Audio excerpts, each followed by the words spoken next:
Okay, welcome back, Tarnished.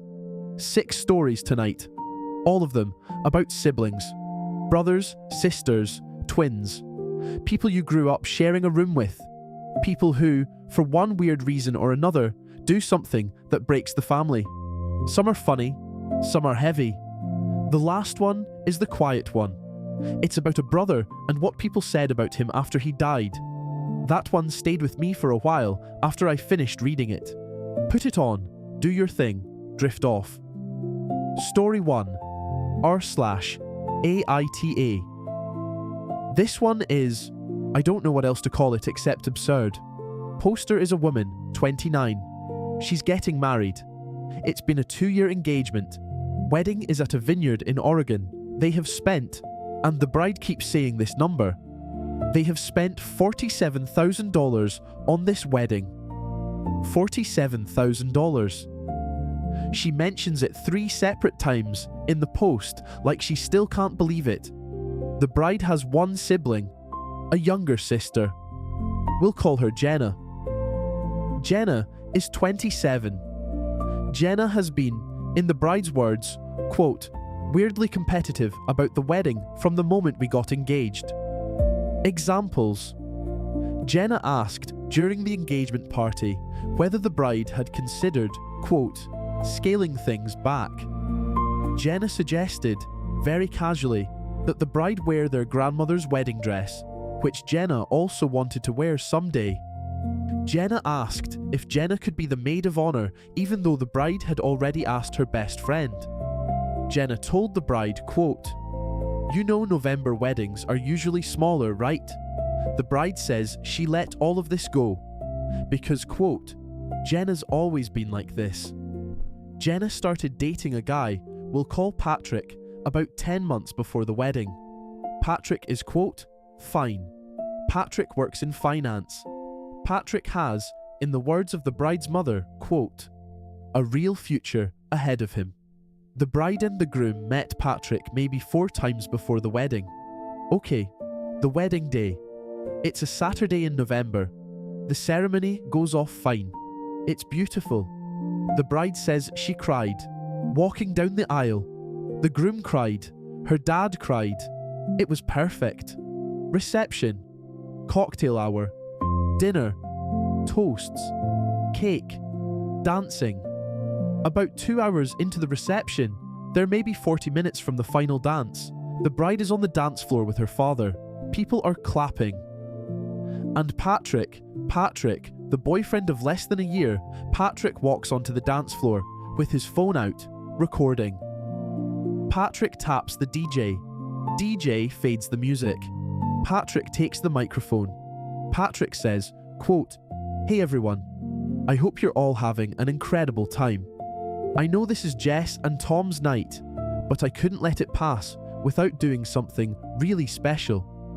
Patrick gets down on one knee, in the middle of his girlfriend's older sister's wedding reception, on the dance floor, while the bride is standing 4 feet away from him in her wedding dress.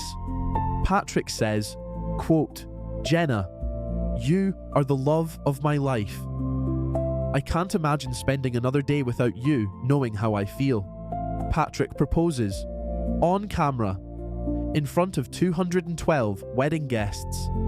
So, the room does the thing that rooms do in moments like this, where half of the people gasp and half of the people clap, and a couple of people who understand exactly what's happening just go very, very quiet. Jenna says yes. She screams it. She runs to Patrick on the dance floor. They kiss. People cheer. The DJ starts playing, and this is in the post. The DJ starts playing Congratulations by Post Malone because Patrick had given the DJ a song to cue up, because Patrick had planned this for weeks. Patrick had told the DJ. Patrick had told the photographer. Patrick had told the videographer. Patrick had told Jenna's parents, who, quote, thought it was so sweet that he wanted to do it surrounded by family. Nobody had told the bride. The bride is still in the middle of the dance floor, in her wedding dress, looking at her sister, who is now hugging their mother, who is crying, and the bride writes, quote, "I watched my mother walk past me to hug my sister. She walked past me on my wedding day, on the dance floor, while I was wearing the wedding dress I had picked out with her in March.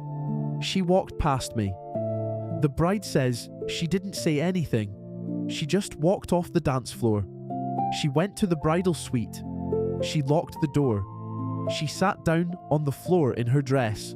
Her husband, her brand new husband, found her about 10 minutes later. He didn't say anything either.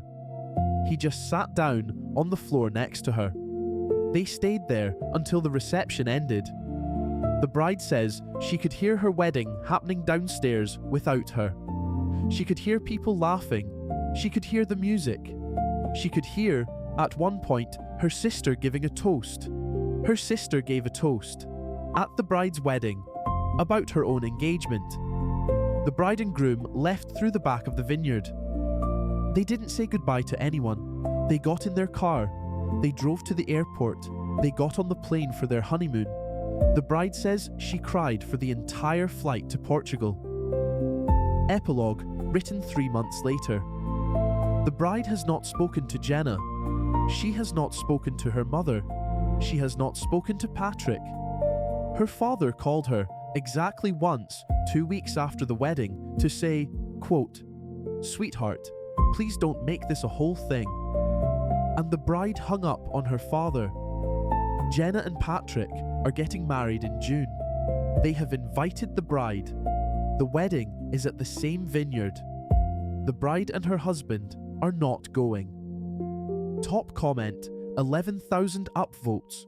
Quote, "Your family didn't just let this happen. They planned it with him.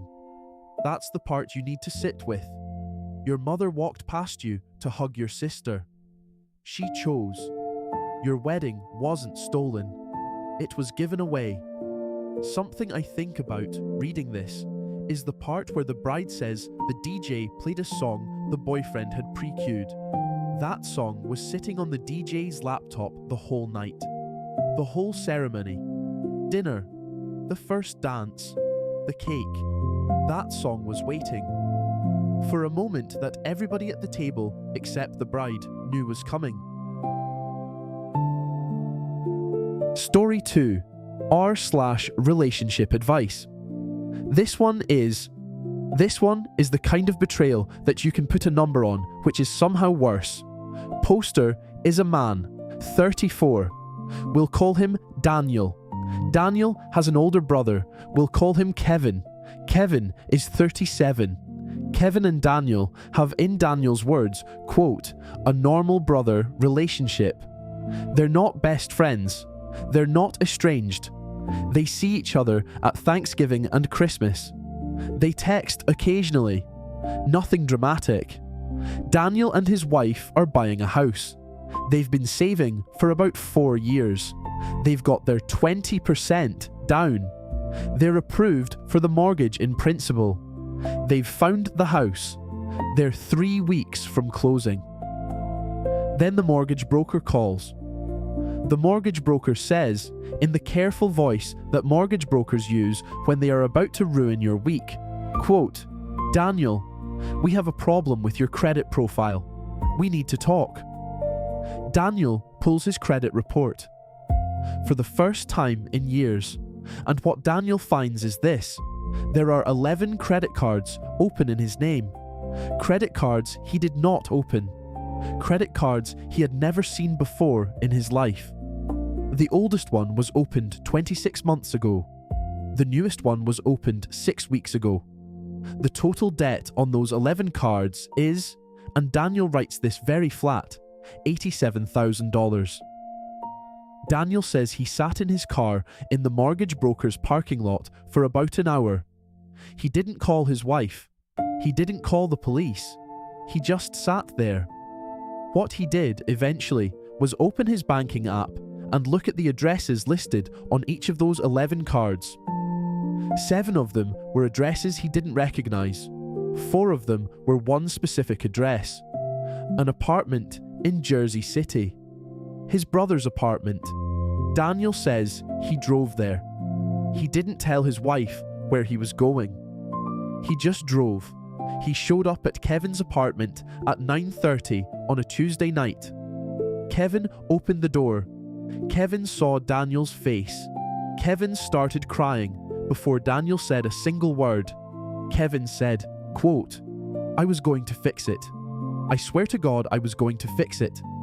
So, what Kevin tells Daniel over the next 3 hours is this. Kevin had been laid off about 2.5 years earlier. Kevin hadn't told anyone. Kevin had been pretending to go to work every day for almost 26 months. Kevin had been spending his savings, then his retirement, then nothing. And then Kevin had, quote, borrowed Daniel's social security number. Kevin had access to it because their mother had, years ago, given Kevin a folder of family documents, quote, "in case anything happens to me, social security cards, birth certificates, passport copies." Kevin had it. Kevin had opened the first card to pay rent, then another card to pay the first card, then another card to pay groceries, then another card, then another. By the end, Kevin was just rotating debt between 11 open lines of credit, paying minimums, keeping the whole thing in the air. Kevin called it, quote, juggling. Daniel asked Kevin a single question. Daniel asked, quote, "Were you ever going to tell me?" Kevin said no. Kevin said he kept thinking he would get a job, pay it all off, close the cards, and Daniel would never know. Daniel asked, quote, "When were you planning to get a job?" Kevin didn't answer. Daniel drove home. He told his wife. He didn't sleep. The next morning, he called the police. Now, this is the part of the story where the family enters. Daniel's parents are Catholic in the very specific way where the rules of Catholicism are subordinate to the rules of keeping the family quiet. Daniel's parents called Daniel within 40 minutes of him filing the police report. How did they know in 40 minutes? Kevin called them. Kevin, the brother, called their mother in tears at 6 a.m. and told her that Daniel was, quote, going to send him to prison. Daniel's mother said to Daniel on the phone, quote, "Family doesn't do this. Family doesn't press charges. Family forgives." Daniel said, quote, "Mom, he stole $87,000 from me. And you. And everyone." His mother said, quote, "That's between you and your brother. And God." Daniel's father got on the phone. His father said, quote, "Son, listen to me. This could ruin Kevin's life." Daniel said, quote, "Dad, it already ruined mine." His father said, and this is the line Daniel wrote down, quote, "Daniel, it's only money. It's only money. $87,000. It's only money." About a son who had spent 2 years opening lines of credit in his brother's name. About a mortgage that was now collapsing. About a wife who was now staring at Daniel in the kitchen with a coffee mug she had not lifted to her mouth in 20 minutes. It's only money.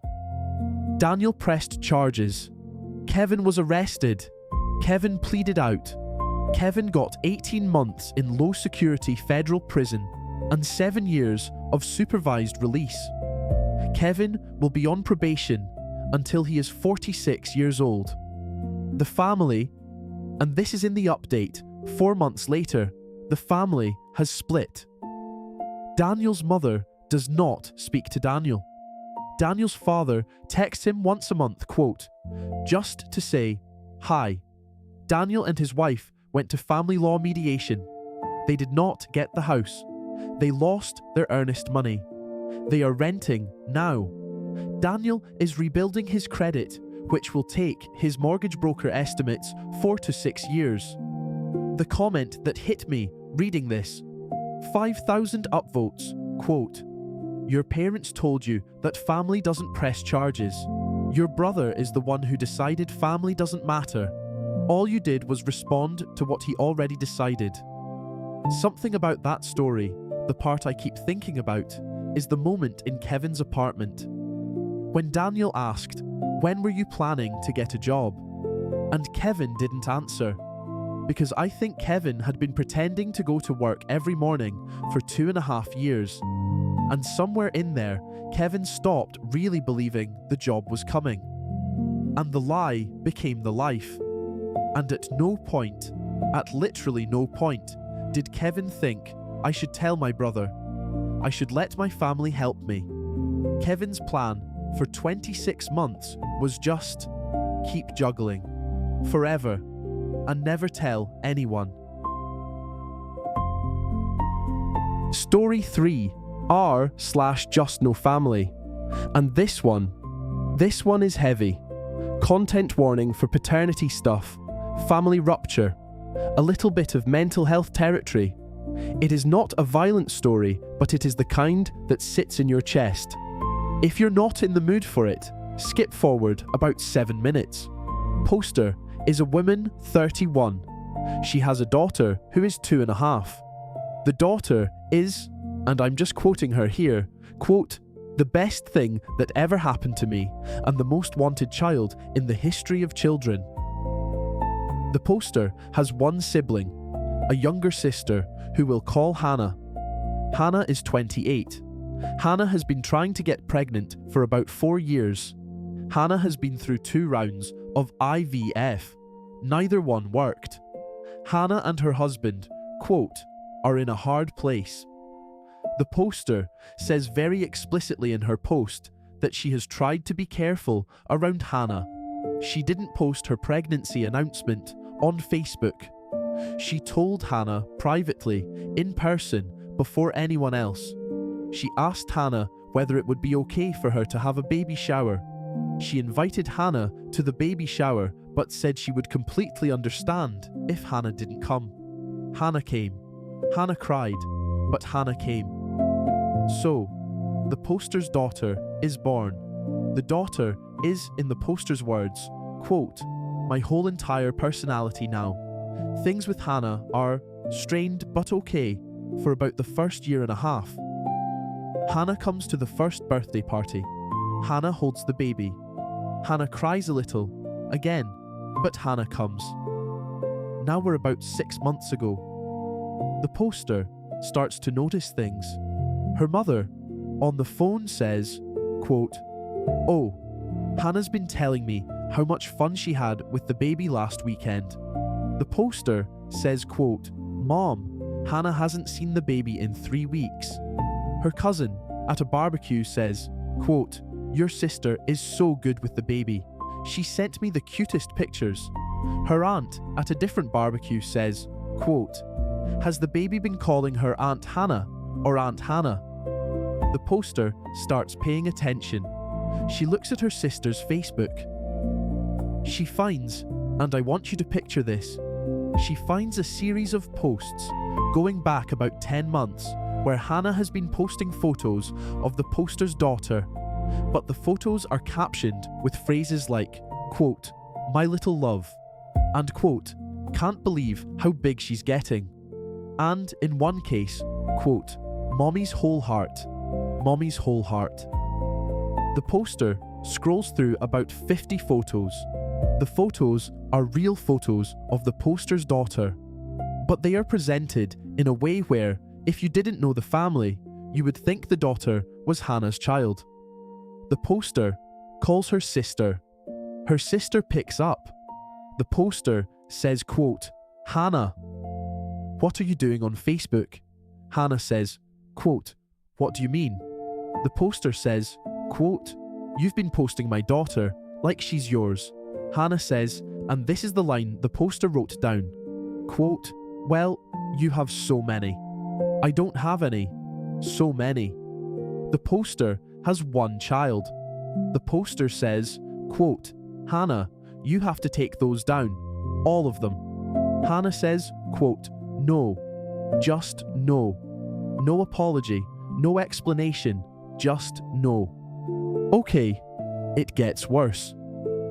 About 3 weeks after that phone call, the poster gets a message from a woman she doesn't know. The woman says, quote, "Hi, you don't know me.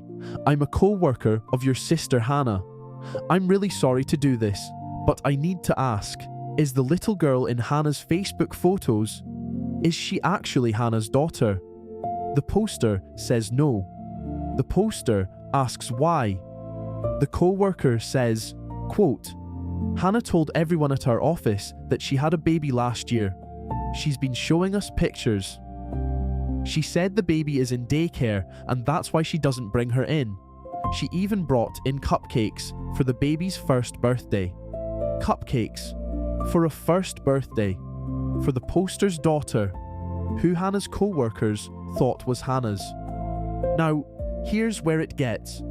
Here's where the post goes from family drama to something else. The poster decides she needs to talk to Hannah's husband, because the poster genuinely cannot tell at this point if Hannah is lying or if Hannah believes what she is saying. The poster meets Hannah's husband for coffee. The poster shows him the Facebook posts. The poster tells him about the co-worker. The husband looks at the photos for a long time. Then the husband says, quote, she's been telling her therapist she has a baby. She has a name. She has a birthday. She has a whole personality. The daughter in Hannah's head is named Lily. Lily is 2.5. Lily has, according to Hannah, her father's eyes. Lily was born in September. Lily said her first word at 10 months. It was, quote, Mama. The poster's daughter is named Lily. Lily is 2.5. Lily has her father's eyes. Lily was born in September. Lily said her first word at 10 months. It was Mama. Hannah has been describing the poster's daughter to her therapist as her own for almost a year. Hannah's husband has known for about 6 months. Hannah's husband did not know what to do. The poster's husband, when the poster told him, said, quote, we have to be done. And the poster in the post says she agreed. And she also says, and this is the line that gets me. She says, quote, but I don't know how you cut off a sister who you can tell deep down isn't doing this on purpose. She's not doing this to hurt me. She's doing this because something in her can't accept what happened to her. And I'm angry. And I'm so done. But I'm also, I don't know how to describe it. I'm also her sister. Epilogue. The poster and her husband have moved. They didn't tell Hannah where. Hannah's husband has filed for divorce, separately from the Lily thing, because, in his words, quote, I needed to leave for me. Hannah is in inpatient treatment. Their parents are not speaking to the poster because the poster, quote, abandoned Hannah when she needed family most. The top comment, 20,000 upvotes, quote, your sister is not okay, and that's a tragedy. But a tragedy doesn't get to use your daughter as its therapy. You protected your child. That's the only job. Okay, that one was heavy. Let's go to something lighter, something stupid. Story 4. Story 4, r/AITA. This one is it's just a guy being a guy, in the worst way possible. Poster is a woman, 36. She has one brother who we'll call Ryan. Ryan is 39. Their mother died about 1.5 years ago. Cancer. It wasn't sudden. They had time to say goodbye. Their mother left them, in equal shares, the house she had lived in for 40 years. A small 3-bedroom in Connecticut. Paid off. Worth, the poster estimates, about $420,000. Ryan moved into the house about a month after their mother died. He was, quote, between things. His marriage had ended the year before. He was renting an apartment he couldn't really afford. The poster, who lives in Seattle, said, yes, of course, please live in Mom's house. We'll figure out what to do with it later. Later, in the poster's mind, meant 6 months, maybe a year. Now we're 1.5 years in, and Ryan who has not contributed to property taxes, has not paid for the new water heater, has not contributed to the roof repair that came up 6 months ago. Ryan has been living in their mother's paid-off house for free. Okay, fine. The poster says she let it go. Partly because she lives across the country and doesn't want the house anyway. Partly because, quote, my brother needed it. Their mother had just died. He was a mess. She gave him space. Then the poster planned a visit. She was going to be in Connecticut for a wedding. She texted Ryan, said, hey, planning to be in the area for about 3 weeks, want to stay at mom's. Ryan said, yes, of course. Come, it'll be great. The poster flew out. She stayed at the house. It was, quote, weird, but mostly okay. Ryan had repainted some rooms. Ryan had moved most of their mother's furniture into the basement. Their mother's bedroom, and this is the part the poster sat with, their mother's bedroom was now a home gym, with a Peloton in it. The poster stayed for 3 weeks. She went to the wedding. She helped Ryan clean out a few boxes from the attic. She made dinner most nights. She paid for groceries. She was, in her own words, quote, a normal house guest in a house I co-own. She flew home on a Sunday. On Tuesday, she got a Venmo request from Ryan. The Venmo request was for $1,400. The note on the Venmo request said, quote, rent plus utilities plus food share. The poster wrote back on Venmo, quote, what? Ryan replied, an hour later, with a spreadsheet. An actual spreadsheet. Ryan had been tracking, for the entire 3 weeks she was there, the cost of utilities, the cost of food in the fridge that she had eaten, the proportional cost of internet, and, this is the kicker, $600 in, quote, fair market rent. The poster co-owns this house, 50-50, with him. The poster called him. She said, Ryan, this is my house too. You cannot charge me rent to stay in a house I own half of. Ryan said, quote, but you ate the food, and you used the Wi-Fi. The poster said, Ryan, you have not paid me anything for living here for a year and a half. You have not paid taxes. You have not paid for the water heater. If we're doing this, if we're doing math, I can send you my number too. Ryan said, quote, that's different. I live here. The poster said, on what planet is that different? Ryan said, and I'm just going to read this, quote, well, it's like, this is my home, and you were just visiting. Your home, Mom's house, that you and your sister inherited equally, is your home, and your sister, the co-owner, was visiting, and owed you rent. The poster did not pay the Venmo. She also, after this conversation, did some looking. She pulled the property records. She found out that Ryan had, 4 months earlier, applied for a HELOC, a home equity line of credit, against the house. Without telling her, without her signature, somehow. The bank had not granted it because they require both owners to sign. But Ryan had tried. Ryan had filed an application. Ryan had also, the poster eventually figured out, had a real estate agent come to the house twice in the last 6 months. One time, the agent left a card. Ryan had thrown it away. The poster found it in the recycling bin during her visit. She had picked it up and asked Ryan, "What's this?" And Ryan had said, "Oh, just a guy who keeps trying to get our business." The poster called the agent. The agent said, quote, "Oh yes, your brother had me out to look at the property.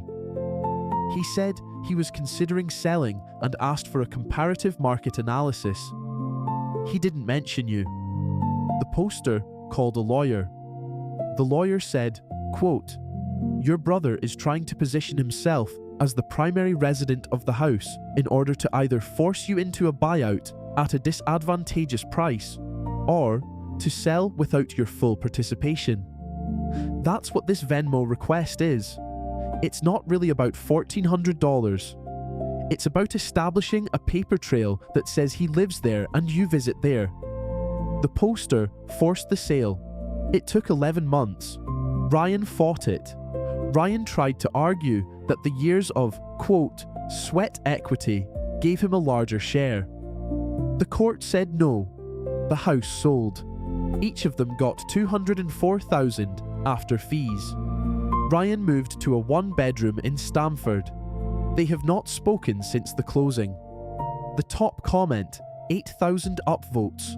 Quote, your brother Venmo requested you for the right to grieve in your mother's house. That's what that was. Read it again. That's what that was. Story 5. R/relationship advice. This one is the kind of story that, while you read it, you keep checking that the post is real. And it is, and that's the part that's hard. Poster is a woman, 26. She has an identical twin sister.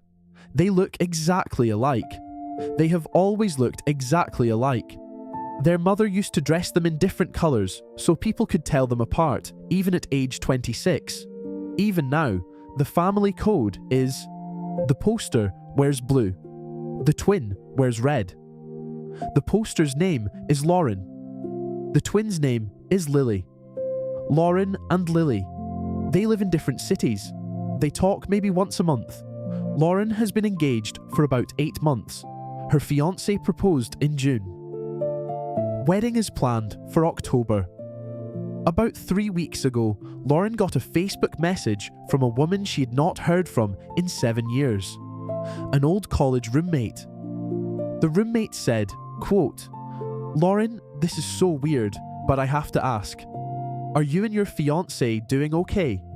Lauren said yes, we're great. Why? The roommate said, quote, because you've been messaging me on Instagram for like 4 months, telling me everything is falling apart, and I didn't want to pry. But I'm worried about you. Lauren said, what are you talking about?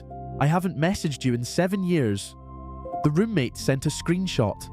The screenshot was from Lauren's old Instagram account, an account Lauren had made in college and forgotten about, an account whose password Lauren did not remember, an account whose handle was, quote, Lauren lowercase underscore 08.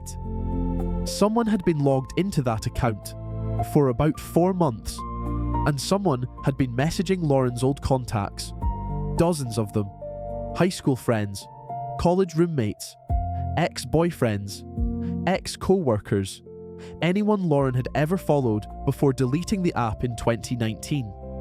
The messages, broadly, said this: Lauren, the fake Lauren, was in a hard place. Lauren's engagement was crumbling. Lauren's fiancé had cheated on her. Lauren was thinking about leaving.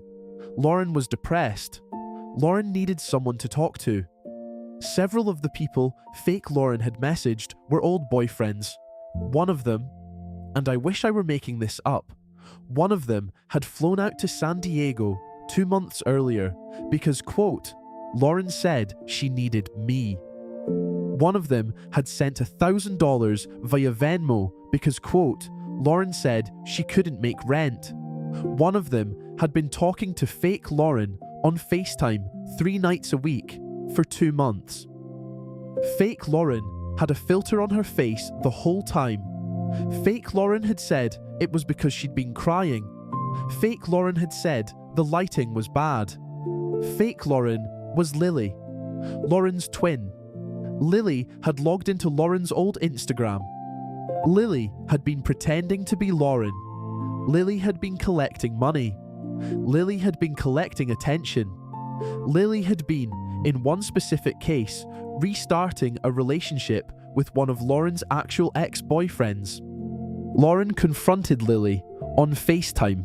Lauren did not warn her. Lauren just called. Lily answered.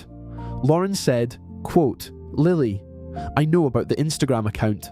Lily, and this is the part Lauren writes very carefully. Lily did not look surprised. Lily looked relieved. Lily said, quote, "Okay, I figured this would happen eventually." Lauren asked Lily very directly what she had been doing, and Lily said, quote, "I don't know. I guess I just wanted to know what it would be like to have your life." Lauren asked about the money, about the $1,000 from the old boyfriend. Lily admitted to receiving about $3,000 total across maybe 12 different people. Lily had been telling them she needed help. Lily had been pretending to be Lauren in financial crisis. People had been Venmoing fake Lauren. Lily had been keeping the money. Lauren asked about the old boyfriend. The one fake Lauren had been FaceTiming. Lily said, and this is the line Lauren wrote into her post in all caps, quote, "It wasn't a real thing. It was just conversations. 3 months of FaceTime conversations with someone who thought he was talking to Lauren, who was actually talking to Lily, who was wearing makeup to look like Lauren, who had a filter on, who was using the cadence and references and inside jokes that only Lauren and that ex would have shared. Lily had, Lauren later figured out, gone through Lauren's old text messages on Lauren's old phone, which Lily had access to because they had shared a family iCloud as teenagers, and Lauren had never changed it. And Lily had been studying those texts before the FaceTimes. It was, Lauren writes, the most prepared act of impersonation she could imagine. And she could not figure out where, in Lily, this had come from. Lauren called the police. She also called her parents. Her parents, when she told them, said, quote, "Well, you have to understand, Lily has always struggled with the comparison. The comparison." Lauren writes, quote, "My parents made it sound like I had been winning a competition we didn't know we were in. Like Lily's whole life of being the second twin had finally cracked something open, and I was supposed to feel responsible for it." Lauren pressed charges. It took 5 months for the case to move through the legal system. Lily was charged with identity theft and wire fraud. Lily pleaded guilty.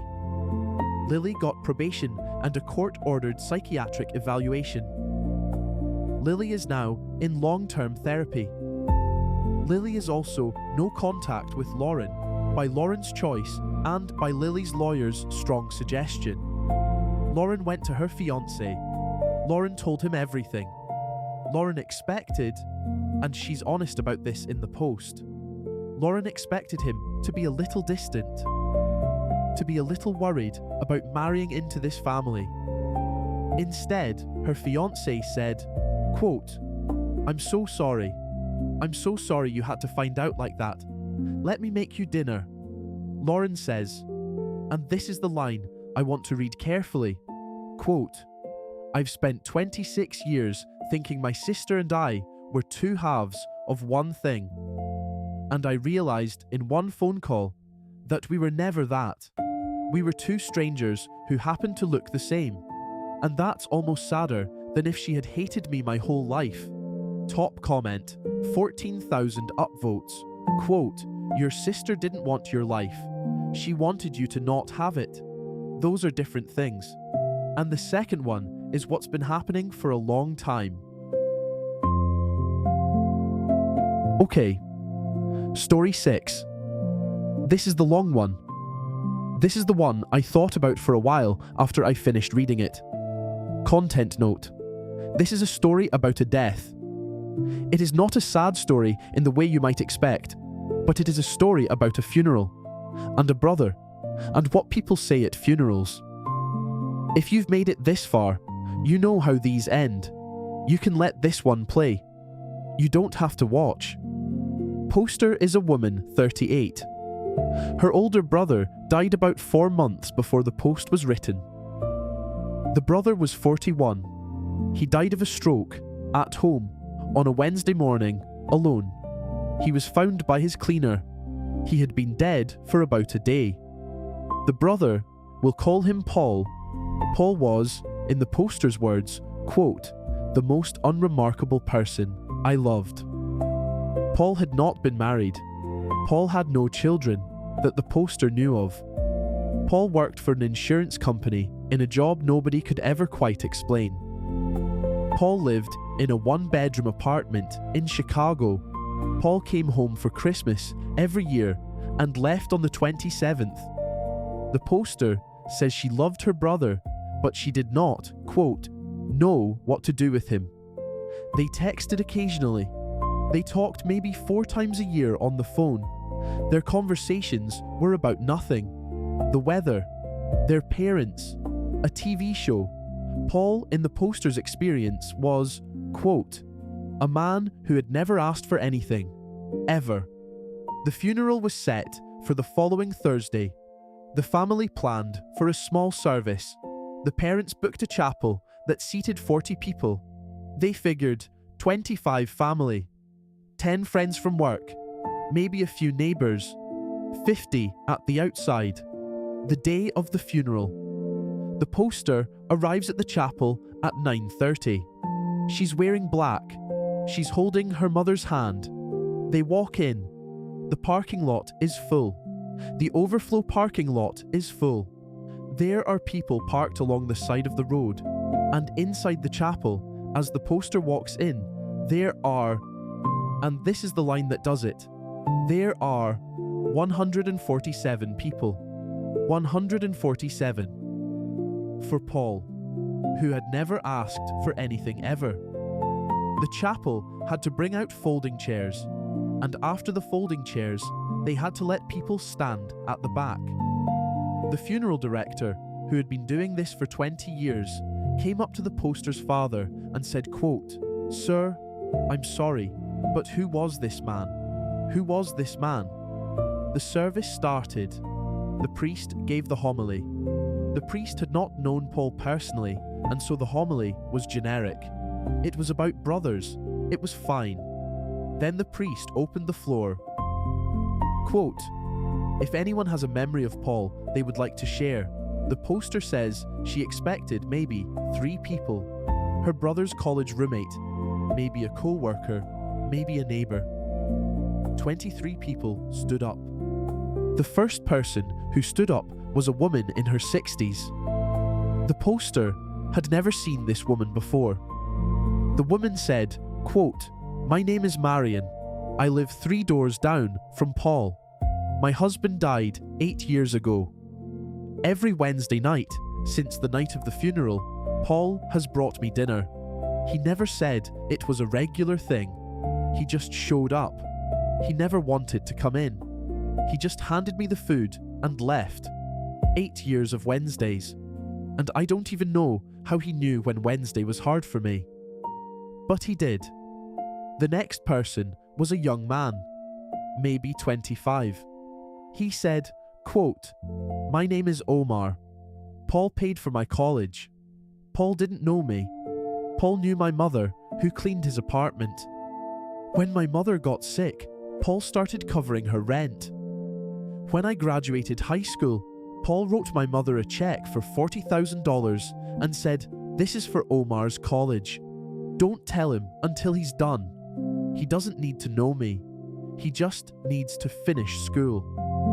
The poster says she did not look at her parents during this. She could not. The next person was a man in a suit. He said, quote, I'm an attorney downtown. Paul met me once. He saw me at a coffee shop with my head in my hands. It was a Thursday afternoon. Paul came over. Paul asked if I was okay. I told him my wife had just left me and I didn't know what I was going to do. Paul gave me his number. Paul called me every Wednesday for 14 months. Paul never asked for anything. He just called. He just checked in. He just wanted to know I was still here. That's the only reason I'm still here.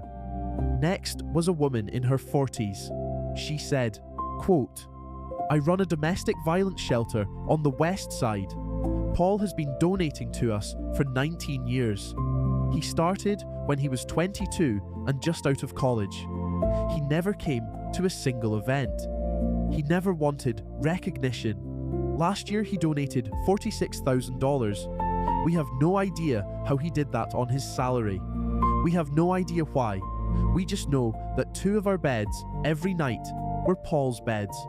Next was a man with a kid. The kid was maybe 8. The man said, quote, "Paul is my son's pen pal.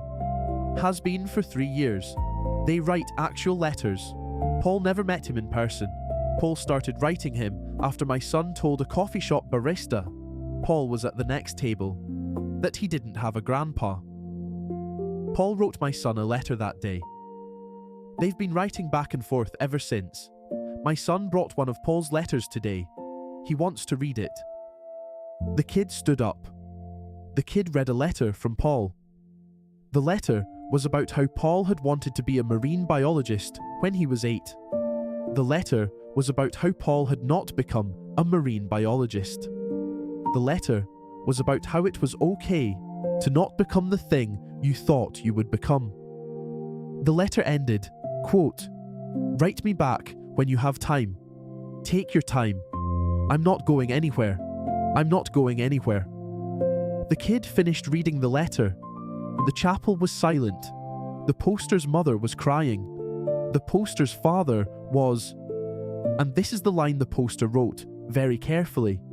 The poster's father was holding his head in his hands, and the poster realized, watching her father, that her father had thought, the same way she had thought, that Paul was a person who lived a small life, and her father was learning, at his son's funeral, that Paul had lived an enormous life, in secret, for almost 20 years.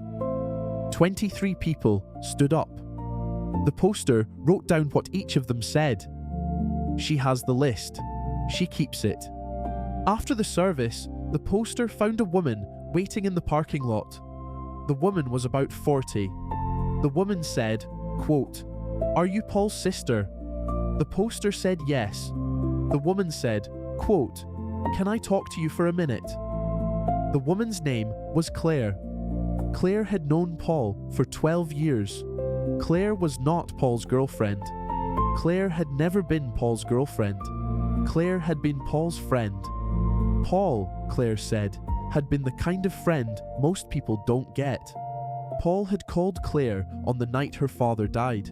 Claire had not told Paul her father was dying. Claire had not seen Paul in 7 months. Paul had called her at 10 p.m. on a Tuesday and said, quote, "Claire, I was just thinking about you. How are you?" And Claire had broken down in her kitchen into a friend who had somehow known from Chicago 300 miles away that she needed a call. Claire said, quote, "Your brother was the best person I ever knew." And I know that sounds like something you say at a funeral. But it's true. It has always been true. He was the best person I ever knew. The poster says she went back to her car. She sat in her car. She didn't go to the wake. She just sat there for an hour. She said she couldn't make herself drive. What the poster ended up doing over the next 4 months was she started going through Paul's apartment. Paul had a small notebook. The notebook had a list, dates and dollar amounts and first names. Paul had been keeping a record of, the poster eventually realized, every single act of quiet generosity he had committed since 2007. The list was 19 pages long, single-spaced, in his small, careful handwriting. The poster, who had been a sister to this man for 38 years, had not known about any of it. Not one entry on that list had she heard about, ever.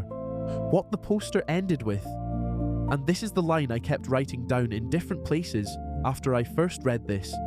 She says, quote, "I had a brother for 38 years, and he had a whole second life I never saw.